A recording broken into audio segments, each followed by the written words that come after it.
Almost exactly a year ago, I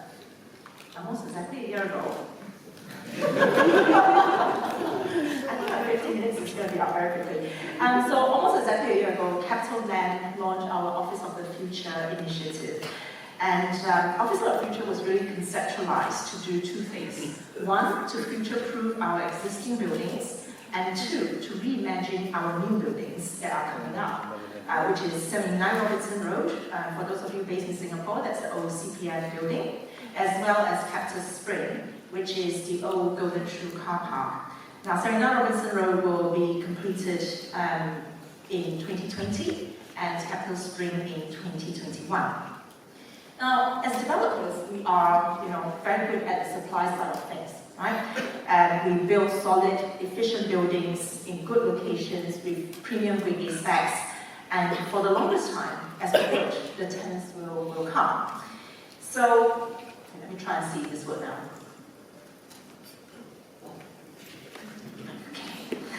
So, Office of the Future, however, is all about turning the focus onto the tenants. Okay? So what are the hardware and software that tenants will want and need? So not just tenants in the sense of kind of the companies that we deal with on a day-to-day basis, but also every single individual that works in our office buildings. So in the last 12 months, we have been quite busy doing a lot of ideation, prototyping and testing of various products, services and technology that we are planning for the future. Now, all these are not done in isolation. What we do is we actually get our tenants to co-create with us. They test out new ideas, we talk to them about these new ideas, we gauge market demand, and then we will then go back to the lab to tweak and refine and try again. Now, Office of the Future is not a thing, right? What we are trying to do is essentially we are creating a menu of new products, services, and technology that will enable the Office of the Future. Okay? But every single building that we're going to roll out Office of the Future to will have a different manifestation of how it looks like. Okay? It depends on asset positioning, the tenant profile, and in the cases of existing buildings, the infrastructural and physical limitations as well. So through our work so far, and we are very, very far from being done, we have learned a lot of lessons, but also have heard great consistency in what tenants are telling us in terms of what they want. And I'm going to highlight 4 key trends relating to this. Now, don't get your hopes up too high, so don't worry about start taking pictures, because it is not a big secret. Okay? What we have found is that it validated a lot of the hypotheses that we have since we started this journey. Okay, so the first one. Oxford Dictionary, they have a word of the year every year. Okay, if I were to use one word to summarize the word of the year for the real estate industry in the last 3 years, take a guess, what would that be? It starts with a C. Collaboration. Thank you. It's co-working. So actually my first trend, unfortunately you don't have the slide, the first trend is about flexibility. As Singhal mentioned, it is also one of the trends that he has highlighted. Again, this is one of the big consistencies that we're seeing. Flexibility is here to stay. Every professional in our industry will have an opinion or two, whether you're an architect, whether you're a designer, whether you're an FM operator, and everyone has an opinion on whether co-working works or not. Personally, I think we are past the inflection point. Okay? Flexible spaces, I believe, is here to stay. Now, note that I say flexible spaces. It is not just co-working. It goes beyond co-working. Flexible spaces in various forms will form part of the base building infrastructure and offering. Now, call it amenitization. Okay, quite a mouthful, not quite sure it's proper English, but I think it does a great job encapsulating that idea, amenitization. Tenants will be expecting landlords to provide more flexible spaces of all sorts, so that they don't need to. Okay? And that means they can reduce their rental footprint, and that means that they can reduce their occupancy costs. So a classic example of something like this is the large training rooms that typically have very low utilization rates for individual tenants. But if landlord provides it, the tenants don't have to build these white elephants, and the landlord can actually harness the needs of all the tenants and improve the utilization of these sort of rooms, and therefore being more economically feasible. Now, there is no magic number, because somebody said to me, oh, so what do you think is the percentage of flexible spaces you should have? Okay, Welcome Midtown says that it's 15%, yes, yeah? Now, there is no magic number. JLL says it's 30% by 2030, okay? Now, I wish it's that simple. I can just take the building footprint, multiply that 30%, voila, that's it. I think for every building, there are lots of questions to answer with regards to the flexible space offering, okay? What kind of flexible space? Is it co-working? Is it service suite? Is it meeting rooms? Is it conference centers? Okay? What type? How much of that type do we need? Okay? Do we want to make money out of this thing, or are we happy with the break-even proposition? Do we manage it ourselves? Do we find our operators manage it for us? Etc., etc. And actually, after launching something, we may realize that, oops, it doesn't quite work the way we thought it would be, and we might have to then pivot and redo some of these things. So it's a constant flux of balancing and changing that, quite frankly, is something that is quite new to the developers, because in the past we built the building and the building stays it is, right? And so it's quite an interesting challenge.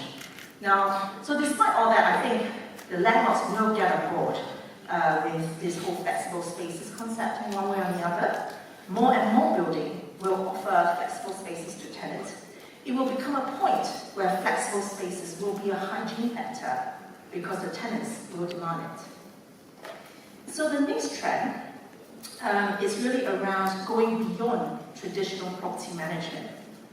When I first started in corporate real estate over 20 years ago, I had to deal with some pretty shocking landlords, especially in places like China, where the landlord's attitude was, you should be very lucky I'm leasing a space to you. What service are you talking about? Today, for all of our frontline teams of the buildings, they have extensive training in customer service, in hospitality. Now, that is not the baseline.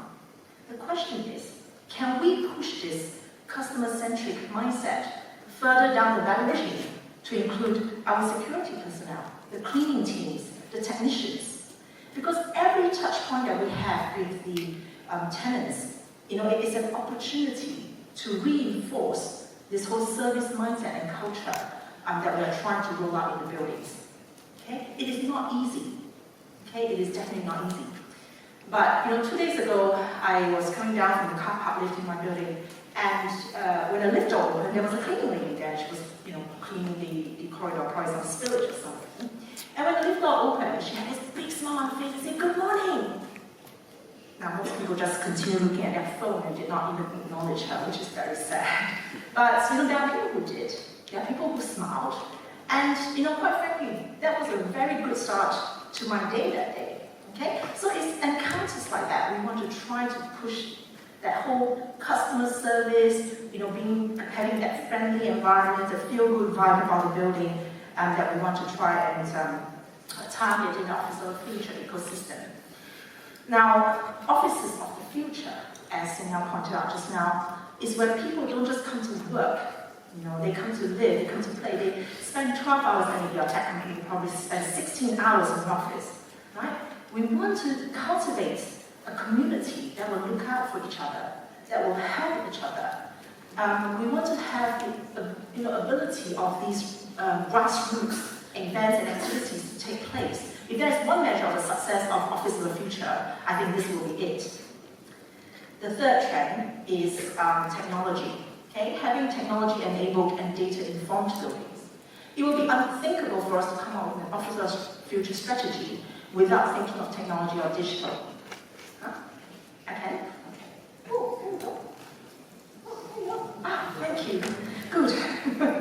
Now, an Office of the Future needs to be able to connect. It needs to connect people with spaces and services in the building through various tech platforms and digital products. Now, it means different things to different people, and these are big ticket items with budgets that run into millions of dollars. Now, quite frankly, I don't really know where the end of the tunnel is on this, because the technology landscape is evolving so quickly.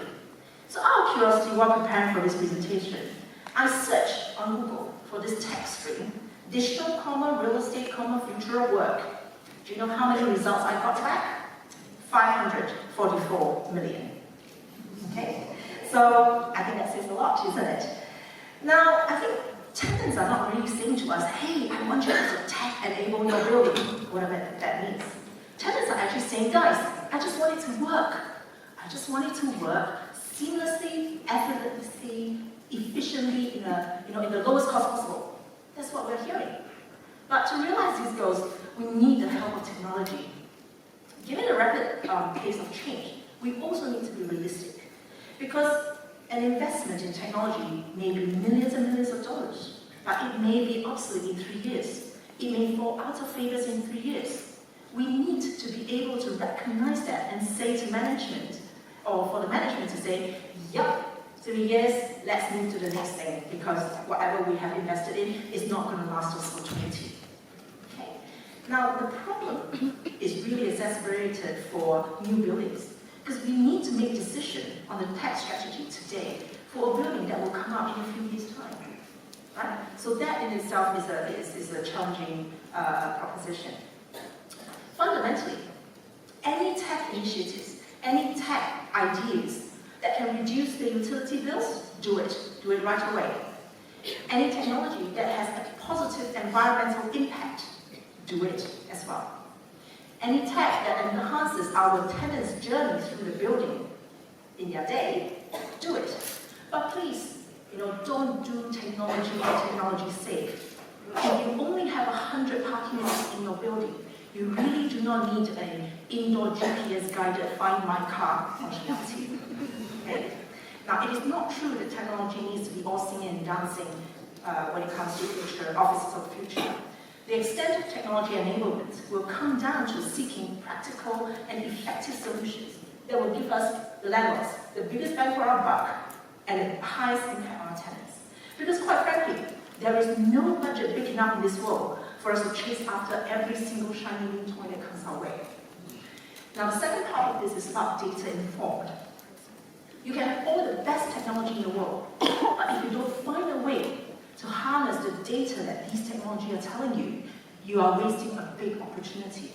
It's easier said than done, because if you look at a building, every single system does not talk to each other, usually. There's a lot of effort that will be required to try and stitch them together to be able to even get useful data. Because quite frankly, if you have very noisy data or data that's incorrect, you actually have a bigger risk of making decisions on a poor data set than not having it to help you at all. Okay. Lastly, climate change is a big challenge for all of us, and we must act now. The carbon footprint of commercial buildings is off the charts, and as developers, we have a social responsibility to make sure that we must do everything we can to tackle it. Now, tenants want to do their part too. When we talk to our tenants, they keep asking us, hey, what are you guys doing? How is your building better? And it's not about ticking the box. It's not about getting the green mark certificate or whatever it is. It's about looking at what we can really implement and what we can do tangibly to make an impact. Okay?